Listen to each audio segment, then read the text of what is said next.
মোতাবিক বাদশার কন্যা তখন বাড়ি থেকে উত্তম পোশাক পরিধান করে সোনার মুকুট নিয়ে সোনার একটি চেন নিয়ে মালা নিয়ে রাস্তা চলতে আরম্ভ করলেন।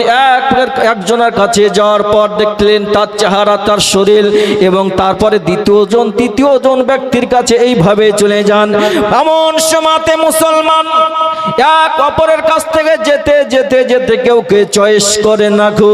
এমন সময় যার কাছে চলে যায় সেই মনে মনে ভাবে, আল্লাহ গো, যাতে আমাকে চয়েস করে নেয় বাদশার কন্যা, বাদশার মেয়ে যদি আমাকে চয়েস করে নেয় তাহলে আমার জীবনটা সাকসেসফুল হয়ে যাবে, আমার জীবনটা ধন্য হয়ে যাবে। এই কারণে যার কাছে সম্মুখে চলে যায় আল্লাহ আল্লাহ করতে থাকে, বিপদে পড়েছে। আর যদি আল্লাহকে ডাকে আর যদি স্মরণে চলে আসে আর তাকে যদি বাদশার কন্যা চয়েস করে নাই, বাদশার মেয়ে যদি তাকে চয়েস করে নাই, তাহলে তার জীবন ধন্য হয়ে যাবে, অনেক বড় লোক হয়ে যাবে, টাকা পয়সা হয়ে যাবে, জমি জায়গা অট্টালিকা সব পেয়ে যাবে। এই কারণে আপন আপন সবাই আল্লাহ আল্লাহ করতে থাকে। এইভাবে বাদশার কন্যা তখন আবার অপরের মানুষের কাছে চলে যায়। এইভাবে করতে করতে কোনো ব্যক্তিকে চয়েস করে না। জোরে বলুন, কেউকে চয়েস করে না গো। বাদশার কন্যা মন সমাতে যেতে যেতে যেতে যেতে ইব্রাহিম পয়গম্বর আলাইহিস সালাম এক সাইডে দাঁড়িয়েছিলেন, সামনে জায়গা পাইনি গো, পেছনে এক সাইডে দাঁড়িয়ে আছেন, এক কর্নারে দাঁড়িয়ে আছেন, চুপচাপ দাঁড়িয়ে আছেন। এমন সময়তে কিতাবের ভিতরে পাওয়া যায় বাদশার কন্যা তখন ইব্রাহিম পয়গম্বর আলাইহিস সালামের নিকটে যখন চলে গেলেন, চেহারার দিকে যখন তাকালেন, আমার আল্লাহ পাক রব্বুল আলামিন ইব্রাহিম পয়গম্বরকে ওই কন্যা বাদশার কন্যা তখন চয়েস করে নিলেন। এমন সময়তে বাদশার কন্যার অন্তরে বলতেছে, আমি এতগুলো পুরুষকে দেখলাম, এই ব্যক্তির মতন কেউকে আমি দেখতে পেলাম না গো। বাদশার কন্যা তখন সোনার মুকুট তার গলাতে পরিয়ে দিলেন। ইব্রাহিম পয়গম্বর আলাইহিস সালামের গলাতে পরিয়ে দিলেন। আর ইব্রাহিম পয়গম্বর আলাইহিস সালাম দাঁড়িয়ে আছেন। ইব্রাহিম পয়গম্বর আলাইহিস সালাম দাঁড়িয়ে আছেন। রাজার দরবারে প্রজারা থাকে, অনেক কর্মচারী থাকে, তারা দৌড়াতে দৌড়াতে তারা বাদশার দরবারে উপস্থিত হয়ে যায়। বাদশাকে বলে, বাদশা মহাশয়, আপনার কন্যা আজকে একটা পুরুষকে পছন্দ করেছে, আপনার কন্যা পুরুষকে আজকে চয়েস করেছে আর তার গলাতে মুকুটটা পরিয়ে দিয়েছে। ইব্রাহিম পয়গম্বর আলাইহিস সালামের কথা যখন উঠে আসলো, তখন এইভাবে বাদশা তখন আসার পর দেখলো ইব্রাহিম পয়গম্বর আলাইহিস সালামকে, দেখার পর বলল, আমার কন্যা, আমার মেয়ে যাকে চয়েস করেছে তার সঙ্গে আমি বিয়ে দেব। এমন সময়তে মুসলমান বাবাজি ভাইয়েরা, আমার মা খালারা শুনলেন রাতের বেলায়, এমন সময়তে তখন বাদশা তখন মাওলানা ডাকা হলো, উকিল সাক্ষীর ব্যবস্থা করা হলো। আর উকিল সাক্ষী রাখার পর ইব্রাহিম পয়গম্বর আলাইহিস সালামের সঙ্গে বাদশার কন্যার বিয়ে হয়ে যায়। বাদশার কন্যার বিয়ে হলো ইব্রাহিম পয়গম্বর আলাইহিস সালামের সঙ্গে। তিনার নাম হচ্ছে, বাদশার কন্যার নাম হচ্ছে মা সারা রাদিয়াল্লাহু তাআলা আনহা। মা সারার সঙ্গে বিয়ে হলো। মা সারার সঙ্গে যখন বিয়ে হলো, কয়েকদিন তখন বাদশার বাড়িতে অতিবাহিত হলো। তো এমন সময়তে ইব্রাহিম পয়গম্বর আলাইহিস সালাম বলতেছেন, শ্বশুরের সঙ্গে আলোচনা করতেছেন কি, আমি আব্বা, আমি তো আর এখানে থাকা যাবে না, আমাকে সিরিয়াতে চলে যেতে হবে, সিরিয়াতে আমাকে যেতে হবে, আমি এখানে আর থাকবো না গো। তো শ্বশুরের কাছ থেকে, শাশুড়ির কাছ থেকে, সকলের কাছ থেকে, আত্মীয় স্বজনের কাছ থেকে বিদায় নিয়ে ইব্রাহিম পয়গম্বর আলাইহিস সালাম তিনার বিবিকে সঙ্গে করে নিয়ে রাস্তায় চলতে আরম্ভ করে দিলেন। সিরিয়াতে যাবেন, মিশরের উপর দিয়ে সিরিয়াতে চলে যাবেন।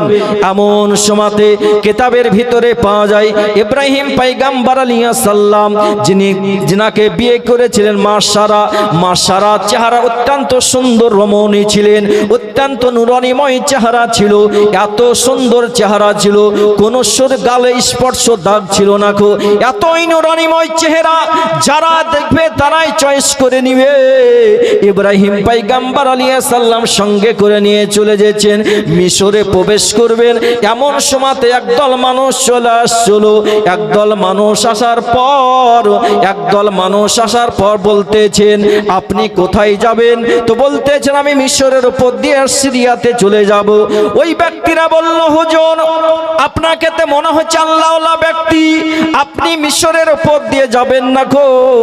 আপনি যদি অন্য কোনো রাস্তা পান, পথ পেয়ে যান, তাহলে অন্য দ্বিতীয় রাস্তা দিয়ে আপনি সিরিয়াতে চলে যাবেন। কারণ হচ্ছে সেই টাইমে মিশরে একজন জালেম বাদশা ছিল, ওর চোখে নজরে যদি কোনো মহিলাকে চোখে চয়েস হয়ে যায়, চোখে যদি ধরে যায়, তার সঙ্গে খারাপ কাজে লিপ্ত হবে। সিরিয়াতে যাবেন, মিশরে তখন সেই জালিম বাদশা ছিল, ওর চোখে যদি চয়েস হয় কি এই মেয়েটা অত্যন্ত সুন্দরী, মন চাইছে, তাইলে কিন্তু বাপ কেতাবের ভিতরে পাওয়া যায় ও কিন্তু ওর সঙ্গে খারাপ কাজে লিপ্তই হবেই।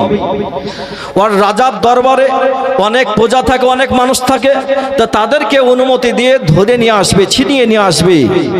তার জন্য এই কাফিলা ছিল, তারা বলল হুজুর আপনি অন্য দিক দিয়ে চলে যান। কিন্তু ইব্রাহিম পয়গম্বর আলাইহিস সালাম চিন্তা ভাবনায় পড়ে গেলেন, কোন রাস্তা দিয়ে যাব? সিরিয়া যেতে হলে একটাই রাস্তা, মিশরের উপর দিয়ে যেতে হবে, মিশর ছাড়া অন্য কোনো দ্বিতীয় রাস্তা নাই। তো ইব্রাহিম পয়গম্বর আলাইহিস সালাম চিন্তা ভাবনায় পড়ে গেলেন। মুসলমান বাবাজি ভাইয়েরা, এমন সময়তে ইব্রাহিম পয়গম্বর আলাইহিস সালাম চিন্তা ভাবনা করতেছেন, আমার আল্লাহ পাক রব্বুল আলামিন জিবরিল আমিনকে বলেন, জিবরিল তুমি যাও যাও চলে যাও, যাওয়ার পর আমার ইব্রাহিম খলিলুল্লাহকে জানিয়ে দাও আমি আল্লাহ পাক রব্বুল আলামিন ইব্রাহিম খলিলুল্লাহর জন্য দ্বিতীয় রাস্তা চয়েস করিনি, আমি আল্লাহ পাক রব্বুল আলামিন ইব্রাহিম পয়গম্বরের জন্য আমি একটি রাস্তা চয়েস করেছি, ওই মিশরের উপর দিয়ে চলে যাবে। আর মিশরের উপর দিয়ে যাওয়ার পর তখন সিরিয়াতে যাওয়ার পর প্রবেশ করবে।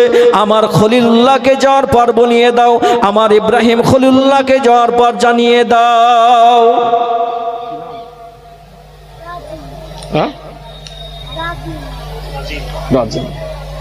তো সুবহানাল্লাহ, রাজিম শেখ 100 টাকা আপনাদের খোদার ঘর মসজিদে দান করেছে।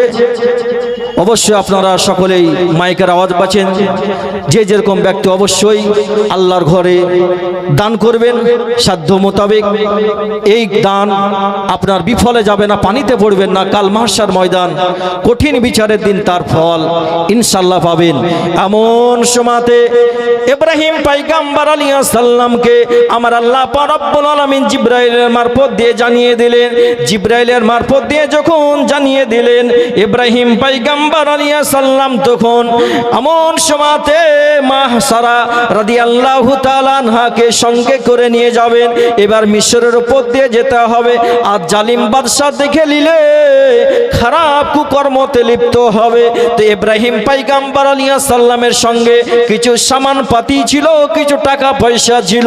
মুসলমান বাবাজি ভাইয়েরা, কিতাবের ভিতরে পাওয়া যায় ইব্রাহিম পয়গম্বর আলাইহিস সালাম তখন একটি বাক্স নিলেন, আর বাক্সর ভিতরে মা সারা রাদিয়াল্লাহু তাআলা আনহাকে ভরে দিলেন। আল্লাহু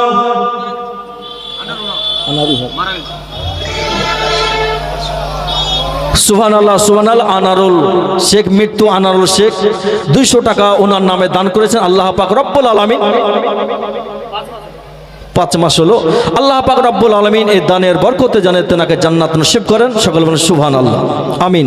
তো বেরাদার, এমন সময়তে ইব্রাহিম খলিলুল্লাহ আলাইহিস সালাম তখন এবার মা সারাকে তখন বাক্সর ভিতরে ভরে নিলেন।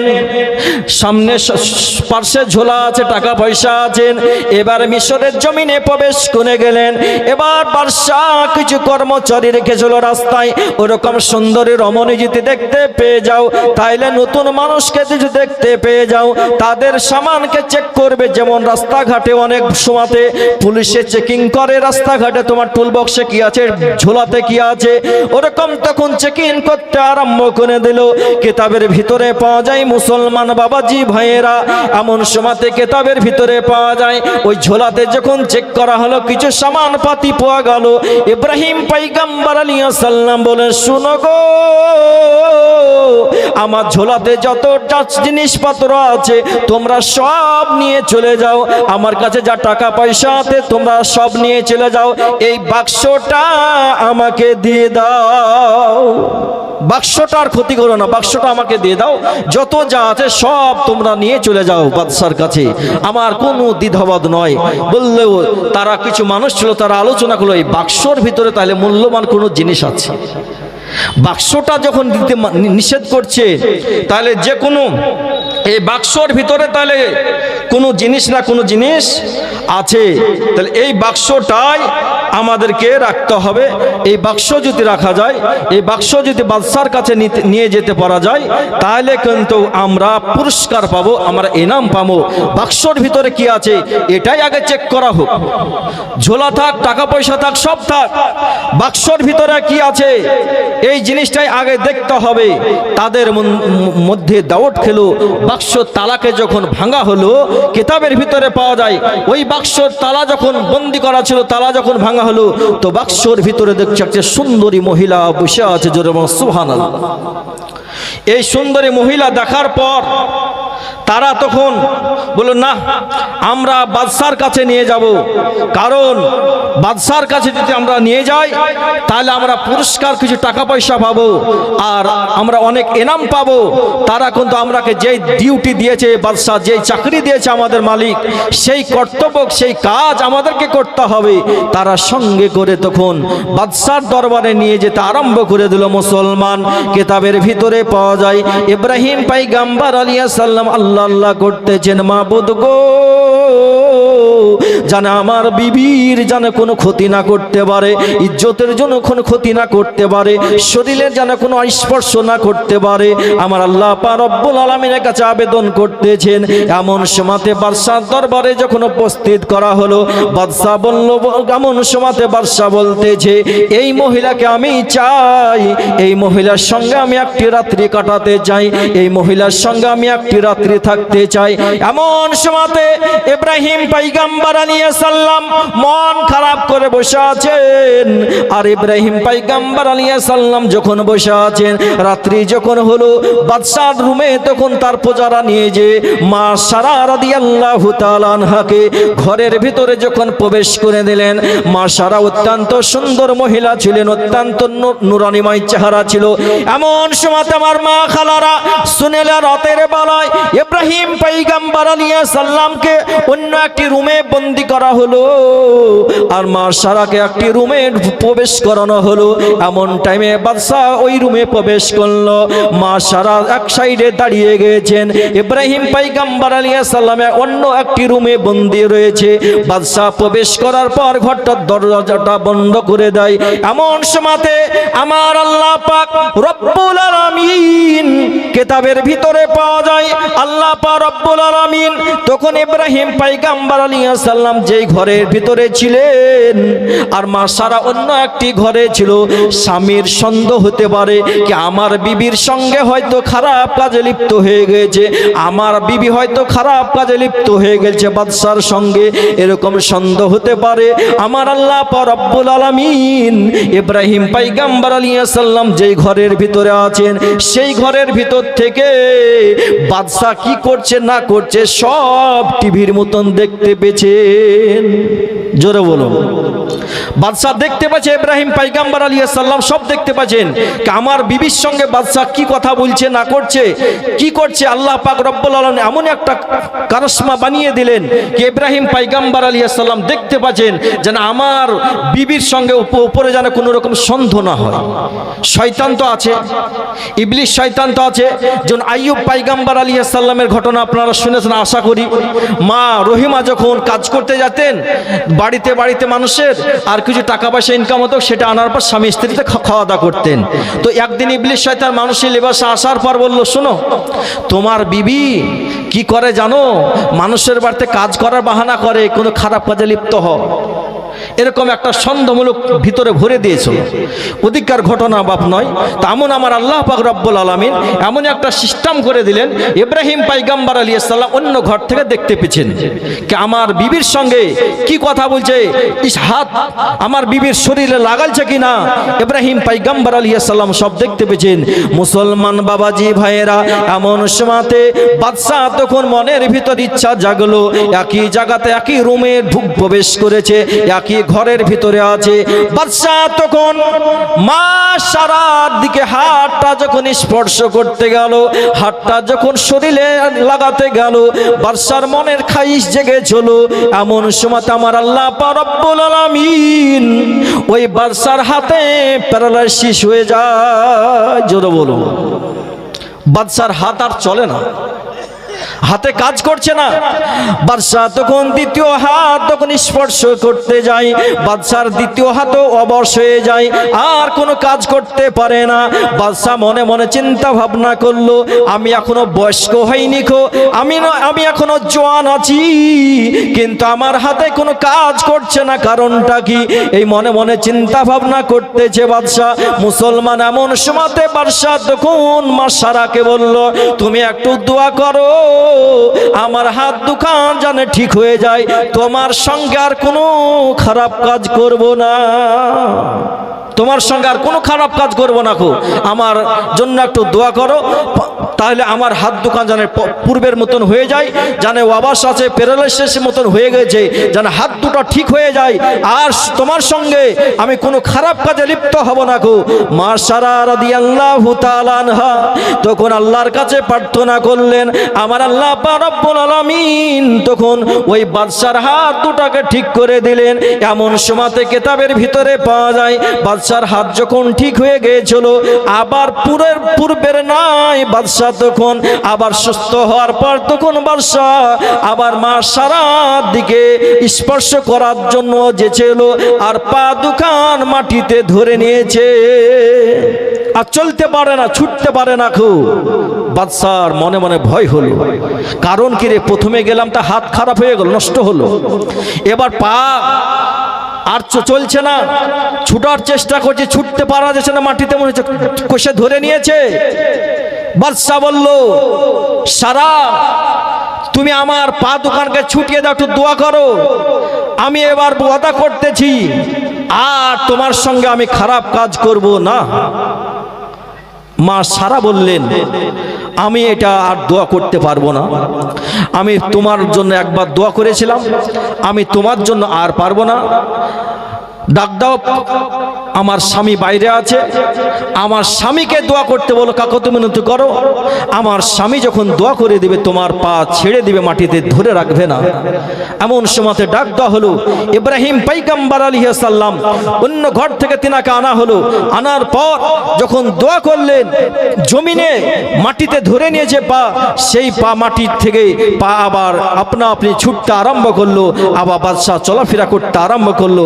বাদশাহ বলল, আর বেশি খারাপ দিকে যাওয়া যাবে না গো, কারণ হচ্ছে আমি দেখলাম চতুর্দিকে হাত বাড়িয়ে দেখলাম, পা দেখলাম, আমি যদি আরো অন্য মন্তব্য করি খারাপ, তাহলে হয়তো আমার হয়তো গর্দান চলে যেতে পারে, আমার হয়তো মৌত হয়ে যেতে পারে, নচেত ইব্রাহিম পয়গম্বর আলাইহিস সালামের হাতে হাত দিয়ে বলেন, হুজুর আমার বড় বেয়াদবি হয়ে গেছে, আমি বুঝতে পারিনি খো, চিনতে পারিনি খো, আমাকে তোবাতুল্লাহ করে, আমি অমুসলিম, আমি বেধর্মিক, আমাকে তোবাতুল্লাহ করে আপনার মহামন্ত্র পবিত্র কলমা পড়ে ইসলাম ধর্ম কবুল করলেন। জোরে বলুন সুবহানাল্লাহ।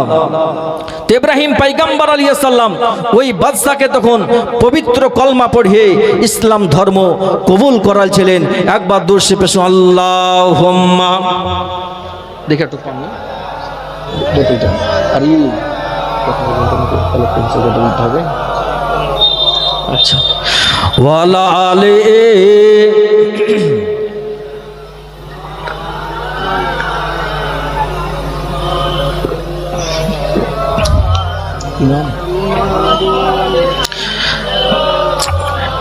বেনামে সাল্লাল্লাহু তাআলা আলাইহি ওয়াসাল্লাম বেনামে 500 টাকা আল্লাহর ঘর মসজিদে দান করেছেন। আল্লাহ পাক রব্বুল আলামিন তিনা জানে জায়েদ মাকসাদকে আল্লাহ পাক রব্বুল আলামিন যেন পূরণ করে সকল আল্লাহুম্মা আমিন।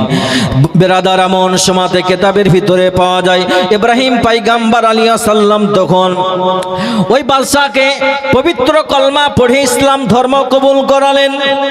ইসলাম ধর্ম কবুল করার পর ইব্রাহিম পয়গম্বর আলাইহিস সালামকে ওই বাদশা বলতেছেন, হুজুর আমি একটা কাজ করতে চাই, আপনি যখন আমাকে এরকম বিপদ থেকে বাঁচালেন, আপনাকে আমি চিনতে পারলাম, আমি মুসলমান হলাম, আমি ইসলাম ধর্ম কবুল করলাম। এমন সময়তে বাদশা বলতেছে, আমার কাছে একজন মহিলা আছে, আমি এটা আপনাকে পুরস্কার হিসাবে দিয়ে দিব, এটা আপনি সঙ্গে করে নিয়ে চলে যাবেন। মা হাজরা রাদিয়াল্লাহু তাআলা আনহা অত্যন্ত সুন্দর মহিলা ছিলেন, অত্যন্ত নূরানীময় চেহারা। মা হাজরাকে সঙ্গে করে দিয়ে দিলেন। এবার সিরিয়ার দিকে চলে গেলেন। এবার মা হাজরার সঙ্গে পরে বিয়ে হবে। কিতাবের ভিতরে পাওয়া যায়, এক কর থেকে সব বললে হবে না বাবাজি, মুসলমান কিতাবের ভিতরে পাওয়া যায়। সময় অল্প, সময়ের দিকে লক্ষ্য করে মেন কিছু আলোচনা আপনাদের সম্মুখে করব। এমন সময়তে ইব্রাহিম পয়গম্বর আলাইহিস সালাম মিশর থেকে সিরিয়ার দিকে চলে যান। বেশ কিছুদিন অতিবাহিত হওয়ার পর মা হাজরা রাদিয়াল্লাহু তাআলা আনহাকে বিয়ে করবেন। কিন্তু মা সারা বলেন, হুজুর আপনি তো আল্লাহর নবী, আপনি তো আল্লাহর পয়গম্বর, আমাকে তো দীর্ঘদিন হলো বিয়ে করেছেন, আমার তো কোনো বাচ্চা হচ্ছে না, আমার তো বাচ্চা হচ্ছে না, সন্তান হচ্ছে না। তাহলে এক কাজ করেন, হাজরাকে আপনি বিয়ে করলেন, আপনার বংশে প্রদীপ জ্বলবে।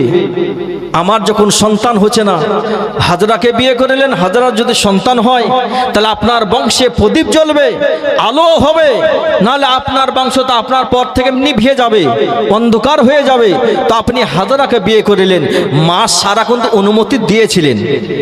সেই টাইমে মা সারা অনুমতি দিলেন স্বামীকে, আর ইব্রাহিম পয়গম্বর আলাইহিস সালাম অনুমতি পেলেন। আল্লাহ পাক রব্বুল আলামিন জানিয়ে দিলেন, ইব্রাহিম তোমার বিবি যে কথা বলছে সেটা ওই কাজটা করো, সেই কাজটা করো, হাজরাকে বিয়ে করে নাও। এমন সময়তে মা হাজরা রাদিয়াল্লাহু তাআলা আনহাকে ইব্রাহিম পয়গম্বর আলাইহিস সালাম যখন বিয়েতে বন্ধন করে নিলেন, বিয়ে করে নিলেন। এবার ইব্রাহিম পয়গম্বর আলাইহিস সালামের দুটো বিবি, মা সারা, মা হাজরা রাদিয়াল্লাহু তাআলা আনহা, এই দুটো বিবি একই বাড়িতে থাকে। কোনো ঝামেলা ঝঞ্ঝট ছিল না, কোনো হিংসা হিংসি ছিল না। আপনার আমার বাড়িতে দুটো বিবি থাকলে অনেক ঝামেলা হিংসা হিংসি শুরু হয়ে যায়। সেই টাইমে কোনো ঝামেলা হয়নি। কিতাবের ভিতরে পাওয়া যায় ইব্রাহিম পয়গম্বর আলাইহিস সালাম তখন আমার আল্লাহ পাক রব্বুল আলামিনের কাছে সর্বদা একটা দোয়া করতেন, রব্বি হাবলি মিনাস সলিহিন, রব্বি হাবলি মিনাস সলিহিন। ইব্রাহিম পয়গম্বর আলাইহিস সালাম আল্লাহর কাছে প্রার্থনা করতে, মাবুদ গো আমাকে একটা নেক সন্তান দান করো, নেক সন্তান দান করো। এমন সময়তে ইব্রাহিম পয়গম্বর আলাইহিস সালাম দীর্ঘদিন এই দোয়া করার পর আমার মা বোনেরা খালারা শুনলেন, রাতের বেলায় নেক সন্তান হলে দুনিয়াতে আপনার ভালো হবে, আখিরাতে আপনার মঙ্গল হবে। কারণ হচ্ছে নেক সন্তান ভালো যদি ছেলে হয় তাহলে গ্রামে অনেক নাম হবে, কেউ অমুকের ছেলে অত্যন্ত ভালো, পিতা মাতার অত্যন্ত প্রশংসা হবে।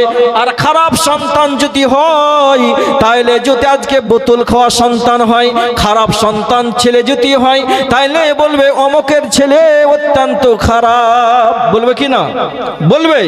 তাহলে কি হবে? পিতা মাতার এই দুনিয়া তো বদনাম, আখিরাতও হবে, আখিরাতও শাস্তি পেতে হবে। তো বাবা মুসলমান, আমার বলার উদ্দেশ্য, ভালো ছেলে যদি হয় এই দুনিয়া তো পিতামাতার প্রশংসা হবে, নাম হবে, আখিরাতেও কাজ হবে, কামিয়াবি হবে। আখিরাতেও আপনার কবরে পিতামাতা যাওয়ার পর দোয়া পাবে।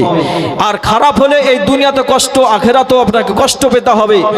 আর ইব্রাহিম পয়গম্বর আলাইহিস সালাম আল্লাহর কাছে এই দোয়াই করেছিলেন, নেক্সট সন্তান আল্লাহ তুমি দান করো। আল্লাহ পাক রব্বুল আলামিন নেক্সট সন্তান দিলেন। মা হাজরার গর্ভে সন্তান আলো। তো সেই সন্তান ভূমিষ্ঠ হলো। একবার থেকে সব নয় বাপ, মেন কিছু আলোচনা সময়ের দিকে লক্ষ্য করে প্রথমেই বলেছি, ইব্রাহিম পয়গম্বর আলাইহিস সালাম এর বিবি মা হাজরা রাদিয়াল্লাহু তাআলা আনহার গর্ভে থেকে হযরতে ইসমাঈল পয়গম্বর আলাইহিস সালাম দুনিয়াতে ভূমিষ্ঠ হলো। ইসমাঈল আলাইহিস সালাম দুনিয়াতে আসলেন, নেক্সট সন্তান, তিনি একজন নবী, আল্লাহর পয়গম্বর ইসমাঈল। এই ইসমাঈল আলাইহিস সালাম আসলেন, তখন মা সারার এবার একটু হিংসা হলো। তিনাকে আগে বিয়ে করেছেন ইব্রাহিম পয়গম্বর আলাইহিস সালাম, মা সারাকে আগে বিয়ে করেছেন।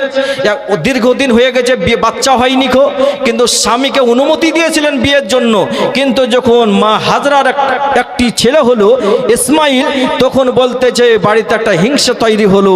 বলো কি না, এক কাজ করতে হবে, এই হাজরাকে বনবাসে দিতে হবে, তার বাচ্চাকে অন্য জায়গায় পাঠিয়ে দিতে হবে, বাড়িতে রাখা যাবে না গো। ইব্রাহিম পয়গম্বর আলাইহিস সালামকে বলতেছেন, হুজুর হাজরাকে আর তার ছেলেকে এমন একটি জায়গাতে থুয়ে আসতে হবে, ফাঁকা মরুভূমি, কোনো বাড়ি ঘর থাকবে না, ঘর বাড়ি থাকবে না, ফাঁকা জঙ্গল মরুভূমি পাহাড়ি এলাকায়, কোনো জানে কই জানে সাক্ষাৎ না করতে পারে, কারোর সঙ্গে যেন দেখা সাক্ষাৎ না করতে পারে, ওরকম একটি জায়গাতে রেখে আসতে হবে। তো ইব্রাহিম পয়গম্বর আলাইহিস সালাম মন খারাপ, দীর্ঘদিন পর, কতদিন পর মা হাজরার সঙ্গে, মা সারার সঙ্গে বিয়ে হয়েছে, বাচ্চা হয়নি কো, মা হাজরার সঙ্গে বিয়ে হয়েছে, কমবেশ মা হাজরা তখন ধরেন বয়স ধরেন কমসে কম 85, ইব্রাহিম পয়গম্বর আলাইহিস সালামের বয়স ধরেন কমসে কম 90-এর ঘরে, ইব্রাহিম আলাইহিস সালামের 90 কম বেশি, মা হাজরার 85-র কাছে এরকম কম বেশি বয়স, আর সেই টাইমে বাচ্চা দিয়েছে ও দীর্ঘদিন পর। তাহলে দীর্ঘদিন যদি পর আমাদের ঘরে একটা পুত্র সন্তান আল্লাহ পাক রব্বুল আলামিন দেয়, একটা ছেলে দেয়, সুবহানাল্লাহ সুবহানাল্লাহ। বেনামে একজন ব্যক্তি 500 টাকা দান করেছেন, আল্লাহ পাক রব্বুল আলামিন তিনার দানকে যেন কবুল করেন এবং তিনার জায়েজ মাকসাদকে যেন আল্লাহ পাক রব্বুল আলামিন পূরণ করে, সকল আল্লাহুম্মা আমিন। তো ইব্রাহিম পয়গম্বর আমাদের বলার উদ্দেশ্য, আমরা যদি দীর্ঘদিন পর 20 বছর বিয়ের 20 বছর পর 30 বছর পর যদি একটা পুত্র সন্তান আল্লাহ দেয়, তাহলে আমরা কতই না খুশি হব না বাপ, অনেক খুশি হব। এবং ছেলের গালে চুম্বন, পেশানিতে চুম্বন, হাতে চুম্বন আমরা দিব, অনেক আদর যত্ন করব। দীর্ঘদিন পর আল্লাহ পাক রব্বুল আলামিন বাচ্চা দিয়েছে।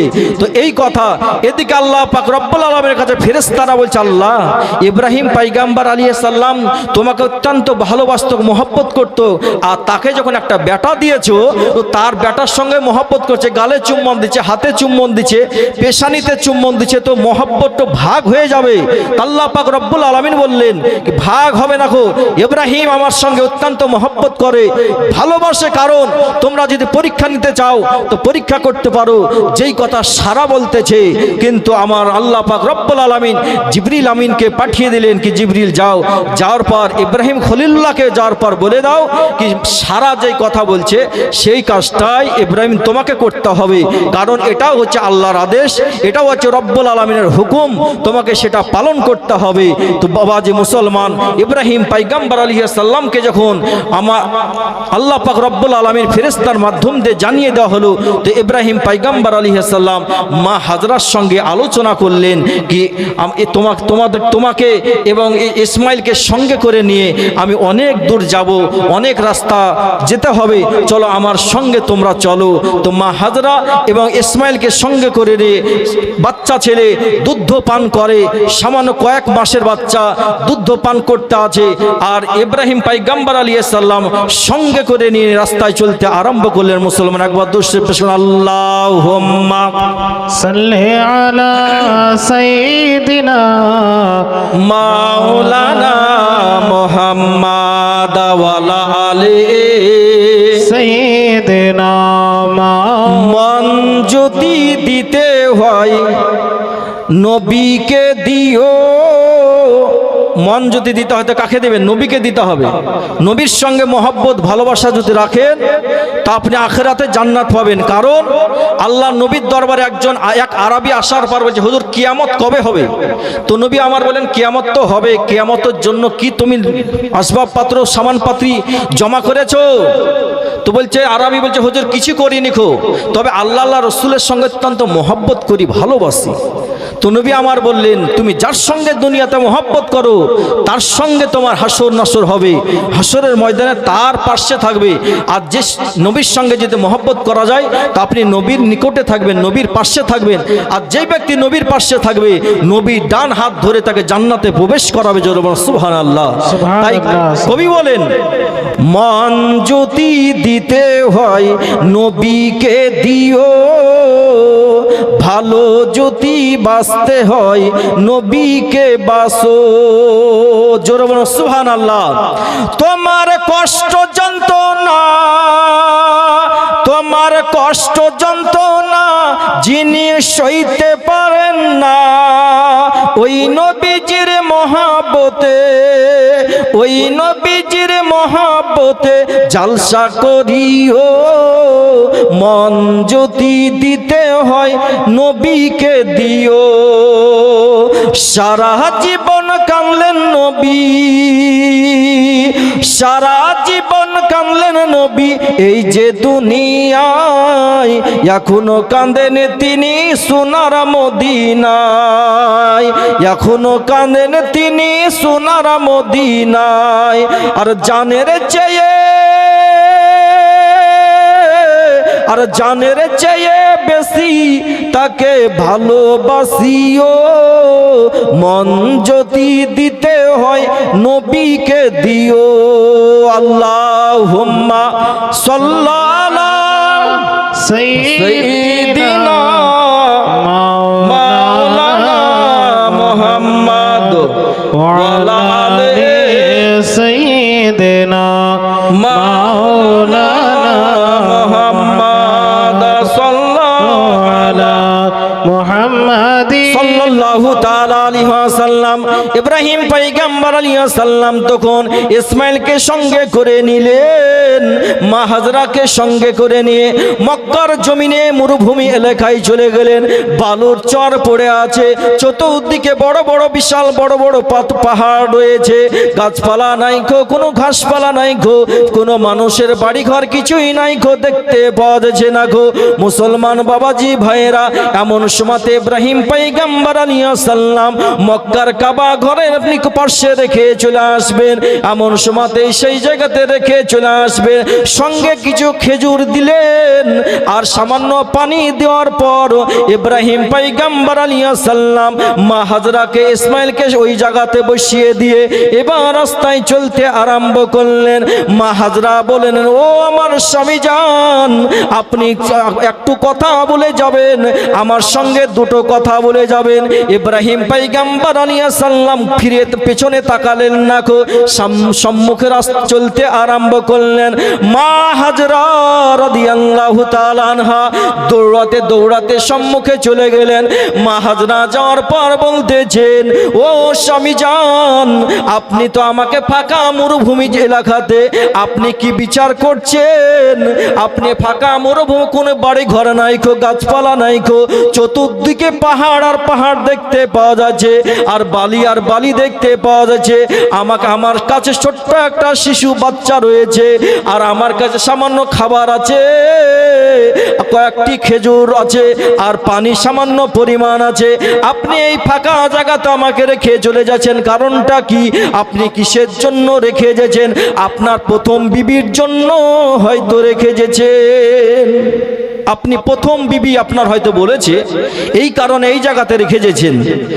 ইব্রাহিম পয়গম্বর আলাইহিস সালাম বললেন, না না না, আমি তার জন্য নয়, আমার আল্লাহ পাক রব্বুল আলামিন এটা আদেশ করেছেন।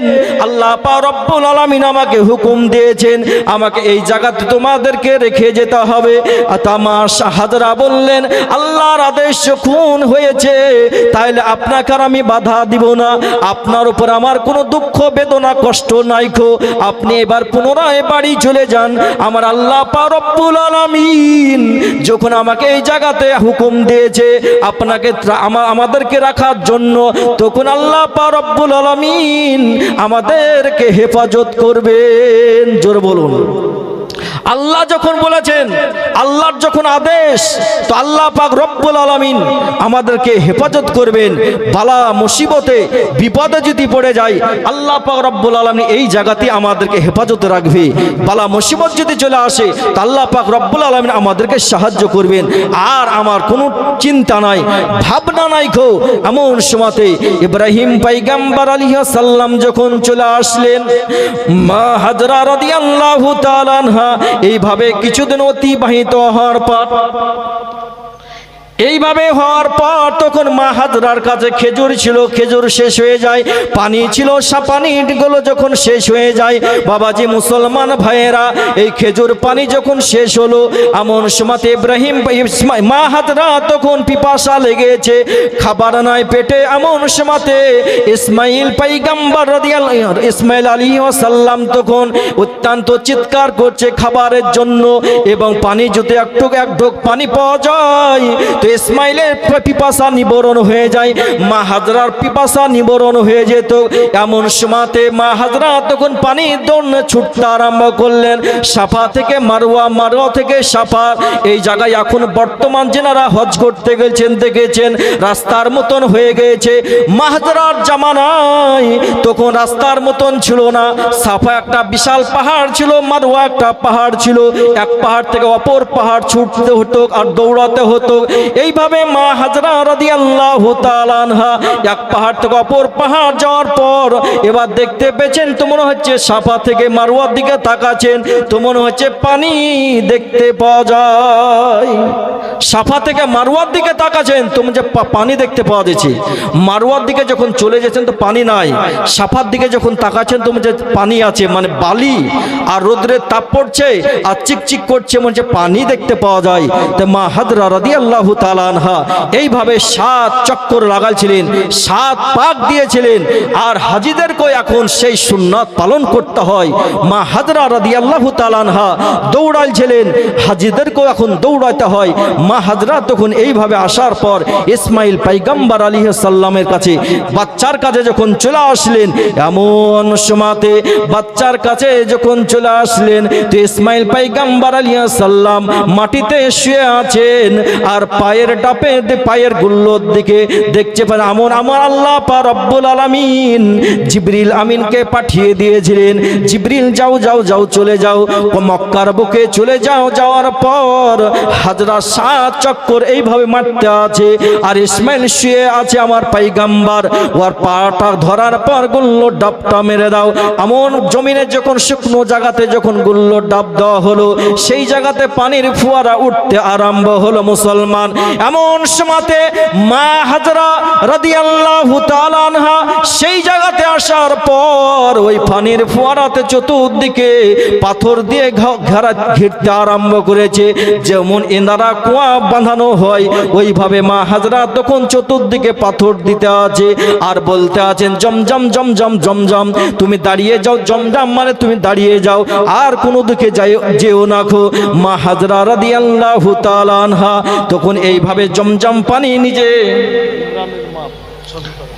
সুবহানাল্লাহ সুবহানাল্লাহ, ইমরানের মা 600 টাকা দান করেছেন। যে নিয়াতে দান করেছেন, খোদার ঘর মসজিদ আল্লাহর ঘর, আল্লাহ পাক রব্বুল আলামিন যেন তেনার দানকে কবুল করেন এবং তেনার জায়েজ মাকাসিদকে আল্লাহ পাক রব্বুল আলামিন যেন পূরণ করেন। সকল বলেন আল্লাহুম্মা আমিন। তেমন সময়তে মা হাজরা তখন জমজম পানি দিয়ে ঘিরে দিলেন, পাথর দিয়ে জমজম পানি নিজে পান করলেন, ইসমাইলকে পান করালেন, এবং পরে যখন স্থানে দুধ পান করালেন, তো ইসমাইল পয়গম্বর আলাইহিস সালাম দুধ পান করলেন। এইভাবে ওই জায়গাতে বসবাস করতে আরম্ভ করলেন। কাছে খেজুর খাবার নাই কো, শুধু পানি এবার একটা পাওয়া গেছে।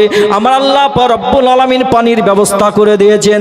মা হাজরার অন্তরে বিশ্বাস ছিল, আল্লাহ যখন আমাকে দিয়েছে, এখানে পাঠালছে, আমার স্বামীকে যখন আদেশ করেছে, আমার আল্লাহ পাক রব্বুল আলামিন সব ব্যবস্থা করে দিবেন। এমন সময়তে আমার আল্লাহ পাক রব্বুল আলামিন জিবরিল আমিনকে বললেন, জিবরিল তুমি চলে যাও, চলে যাও জান্নাতের ভিতরে চলে যাও, কয়েকটা সঙ্গে খেজুর নিয়ে নাও। হাজরার কাছে পানির ব্যবস্থা করা হয়েছে, এবার কয়েকটা সঙ্গে খেজুর নিয়ে নাও। খেজুরগুলো যাওয়ার পর মা হাজরাকে দিয়ে দাও। হাজরাকে যাওয়ার পর ভাত দিয়ে দাও, ওরা খেজুরগুলো খাওয়া দাওয়া করবে আর ওই বিচিগুলো জানে জমিনে পুঁতে দেয়। এমন সময়তে জিবরিল আমিন কয়েকটি খেজুর আনার পর মা হাজরা রাদিয়াল্লাহু তাআলা আনহাকে যখন দিয়ে দিলেন খেজুরগুলো খাওয়ার পর, মা জিবরিল আমিন বললেন, হাজরা তুমি এই খেজুরের বিচিগুলো এই জায়গাতে পুঁতে দিবে আর মাঝে মাঝে পানি দিবে। এমন সময়তে আমার আল্লাহ পাক রব্বুল আলামিনের হুকুমে মা হাজরা রাদিয়াল্লাহু তাআলা আনহা ওই খেজুরগুলো যখন খেলেন আর খেজুর খাওয়ার পর বিচিগুলো যখন মাটিতে পুঁতে দিলেন, ওই জায়গা থেকে সঙ্গে সঙ্গে গাছ বেরিয়ে যায়। আমার আল্লাহ পাক রব্বুল আলামিন সব করতে পারেন, সময় লাগে না খো বাবাজি মুসলমান ভাইয়েরা। খেজুর আস্তে আস্তে গাছ বড় হতে আরম্ভ হলো, খেজুর গাছে ধরে যায় আর ওই খেজুরগুলো মা হাজরা রাদিয়াল্লাহু তাআলা আনহা নিজে খান এবং বাচ্চাকে আস্তে আস্তে স্থানে দুধ পান করাতে আরম্ভ করেন। এইভাবে যখন কিছুদিন কেটে যায়, কিতাবের ভিতরে পাওয়া যায় নেক সন্তান পৃথিবীর জমিনে থাকলে আপনার এই দুনিয়াতে মঙ্গল হবে, আখিরাতে আপনি কবরের ভিতরে নেকি পাবেন। যেমন ঈসা পয়গম্বর আলাইহিস সালাম রাস্তা দিয়ে চলে যাচ্ছেন, তো যেতে যেতে যেতে যেতে একটি গোরস্থান দেখতে পেলেন, একটি কবরস্থান দেখতে পেলেন। ঈসা আলাইহিস সালাম দেখলেন ওই কবরস্থানে একটি কবরে অত্যন্ত আযাব হচ্ছে। ঈসা পয়গম্বর আলাইহিস সালাম নেক সন্তান দুনিয়াতে থাকলে পিতামাতার কি উপকার সেটা আমি বলতে চাই বাপ। ইব্রাহিম পয়গম্বর আলাইহিস সালাম রব্বি হাবলি মিনাস সলিহিন, আল্লাহর কাছে সর্বদাই দোয়া করতেন যে আল্লাহ তুমি নেক সন্তান দাও। তো নেক সন্তান যদি থাকে তো কি উপকার। ঈসা পয়গম্বর আলাইহিস সালাম রাস্তাতে যেতেন, তো একটা কবরস্থানে একটা কবরে অত্যন্ত আযাব হচ্ছে, ভয়ঙ্কর। ঈসা আলাইহিস সালাম রাস্তাতে চলে গেলেন, আবার বৈকালে ঘুরে আসছেন, তো কবরে অত্যন্ত আযাব হয়েছিল। সকালে গেলেন তো আযাব হচ্ছে, বৈকালে আসছেন তো আযাব মাফ হয়ে গেছে। জোরে বলুন সুবহানাল্লাহ। ঈসা পয়গম্বর আলাইহিস সালাম তখন আমার আল্লাহ পাক রব্বুল আলামিনের কাছে আবেদন করলেন কি মাবুদ গো, আমি সকালে যখন যাই কবরে অত্যন্ত আযাব হচ্ছিল, কিন্তু এখন এই কবরে আযাব মাফ হয়ে গেছে, আমি এটা একটু জানতে চাই। আমার আল্লাহ পাক রব্বুল আলামিন বললেন, ও ঈসা পয়গম্বর, ও ঈসা নবী তুমি শুনে নাও, শুনে নাও। কারণ হচ্ছে এই কবরে যে ব্যক্তি ইন্তিকাল করেছে, মারা গেছে, আনোয়ার শেখ তার বাবার নামে 500 টাকা দান করেছে। আল্লাহ পাক রব্বুল আলামিন তিনার দানকে যেন কবুল করেন এবং জায়েজ মাকসাদকে যেন আল্লাহ পাক রব্বুল আলামিন পূরণ করেন। সকল আল্লাহুম্মা আমিন। তো ঈসা পয়গম্বর আলাইহিস সালাম তখন ওই আল্লাহর কাছে যখন আবেদন করলেন, আল্লাহ পাক রব্বুল আলামিন বললেন, ঈসা শুনো শুনো, এই কবরে আযাব হচ্ছে এটা আমি জানি, কিন্তু এখন আযাব মাফ হয়েছে। কারণ এর ছোট্ট একটা বাচ্চা ছিল আর খোদার ঘর মসজিদে মক্তবে এই বাচ্চাটাকে আজকে সকালে তার মা জননী হাফেজ সাহেবের কাছে পড়াতে পাঠালছিল, আর হাফেজ সাহেব বারবার পড়া দিয়েছিল বিসমিল্লাহির রহমানির রহিম, বিসমিল্লাহির রহমানির রহিম। এই বিসমিল্লাহ পড়তে আছে আমার নাম রহমান, আমার নাম রহিম। এই বাচ্চাটা যখন বারবার পড়তেছিল, আমি আল্লাহ পাক রব্বুল আলামিন এই বাচ্চার পিতার কবর আযাব মাফ করে দিয়েছি। জোরে বলুন। নেক্সট সন্তান দুনিয়াতে থাকলে উপকার কি? আমার মা খালাদেরকে বলতে চাই, কমসে কম ছেলেদেরকে মানুষের মতন মানুষ তৈরি করতে হবে বাপ। কারণ আজকে মাই হচ্ছে প্রথম স্কুল। মা যদি চেষ্টা করে ছেলেদেরকে ভালো বানাবো তো পারবে, মা যদি মনে করে খারাপ বানাবো তাও পারবে। কারণ হচ্ছে ছেলেকে যদি শাসন না করে, ঠিক আয়াত্তে যদি না রাখে, তো ছেলে আস্তে আস্তে খারাপ হয়ে যাবে। বড় যখন হবে তখন আর কথা শুনবে না, তখন মাকে ঘুরিয়ে গালি দিবে বা চড় মেরে দিতেও পারে। কিন্তু এই মা যদি ছোট্ট যখন বাচ্চা ছিল তখন থেকে যদি ঠিকভাবে চলাফেরা করাতো, সঠিকভাবে লালন পালন করতো, তাহলে এই ছেলে আস্তে আস্তে মানুষের মতো মানুষ তৈরি হবে। কমসে কম বাংলার দিকে যখন আপনি শিক্ষা লাভ করেছেন, কমসে কম কোরআন শরীফ কমসে কম পড়াইতে হবে বাপ। কারণ হচ্ছে এই কোরআন যদি আপনার তেলাওয়াত করে আর পিতামাতার কবরের পাশে যাওয়ার পর যদি আল্লাহর কাছে প্রার্থনা করে, তো এই সন্তানের তো আল্লাহ পাক সঙ্গে সঙ্গে কবুল করে নেবে এবং পিতামাতার কবর যদি আযাব হয় আল্লাহ মাফ করে দেবে। জোরে সুবহানাল্লাহ। আল্লাহ পাক রব্বুল আলামিন ক্ষমা করে দিবেন। কিন্তু বাপ আজকে আমরা বাংলার দিকে যেমন পড়াচ্ছি, তো কমসে কম ইমান আমলকে জানে কেউ ধ্বংস না করতে পারে, নষ্ট না করতে পারে, সঠিক জানে থাকে, তার জন্য কমসে কম কোরআন শরীফ এবং কিছু হাদিসের কিতাব আপনার বাড়িতে কালচার রাখতে হবে। কমসে কম বাংলা কোরআন শরীফ কানজুল ইমান বা খাজাইনুল ইরফান পাওয়া যায়, বাংলাতে আছে, আরবিতে আছে।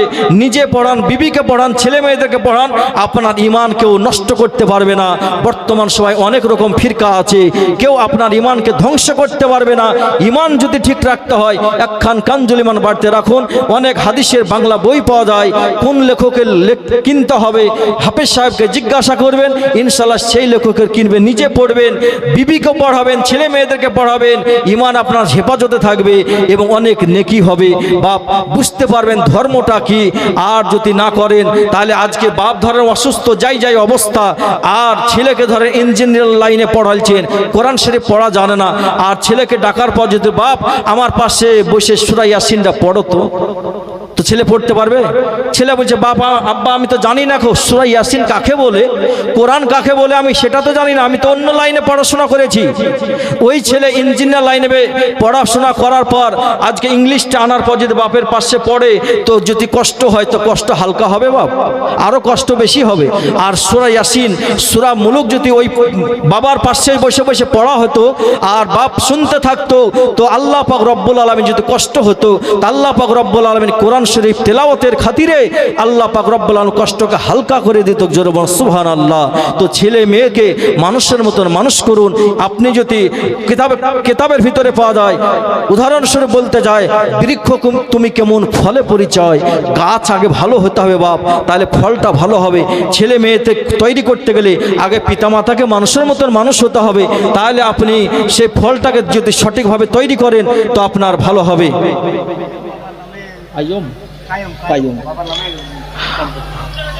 সুবহানাল্লাহ সুবহানাল্লাহ। কাইয়ুম তিনার বাবার নামে 500 টাকা দান করেছেন আল্লাহর ঘর মসজিদে দান করলে অনেক সব, অনেক নেকি বাবা মুসলমান। হাদিস শরীফের ভিতরে আছে, আল্লাহ নবী সাল্লাল্লাহু তাআলা আলাইহি ওয়াসাল্লাম হাদিস শরীফের ভিতরে বলেছেন, আন উসমানা ক্বালা ক্বালা রাসূলুল্লাহ সাল্লাল্লাহু তাআলা আলাইহি ওয়াসাল্লাম মান বানা লিল্লাহি মসজিদান বানাল্লাহু লাহু বাইতান ফিল জান্নাহ। আল্লাহর নবী সাল্লাল্লাহু তাআলা আলাইহি ওয়াসাল্লাম হাদিস শরীফের ভিতরে বলেছেন, হযরত ওসমান রাদিয়াল্লাহু তাআলা আনহু হাদিস শরীফ বর্ণনা করেন, নবী আমার বলেন কি যেই ব্যক্তি খোদার ঘর আল্লাহর ঘর মসজিদে দান করলো, ওই ব্যক্তির জন্য আমার আল্লাহ পাক রব্বুল আলামিন স্পেশাল ভাবে জান্নাতের ভিতরে ঘর তৈরি করলো। জোরে বলো সুবহানাল্লাহ। এই হাদিস বুখারী মুসলিমে পাবেন। আল্লাহ নবী সাল্লাল্লাহু তাআলা আলাইহি ওয়াসাল্লাম বলেছেন, তুমি আল্লাহর ঘর মসজিদে দান করবেন। আপনি যদি দান করেন, আপনার ঘরটা যদি জান্নাতে থাকে, তা আপনি কি করে জাহান্নামে যেতে পারেন?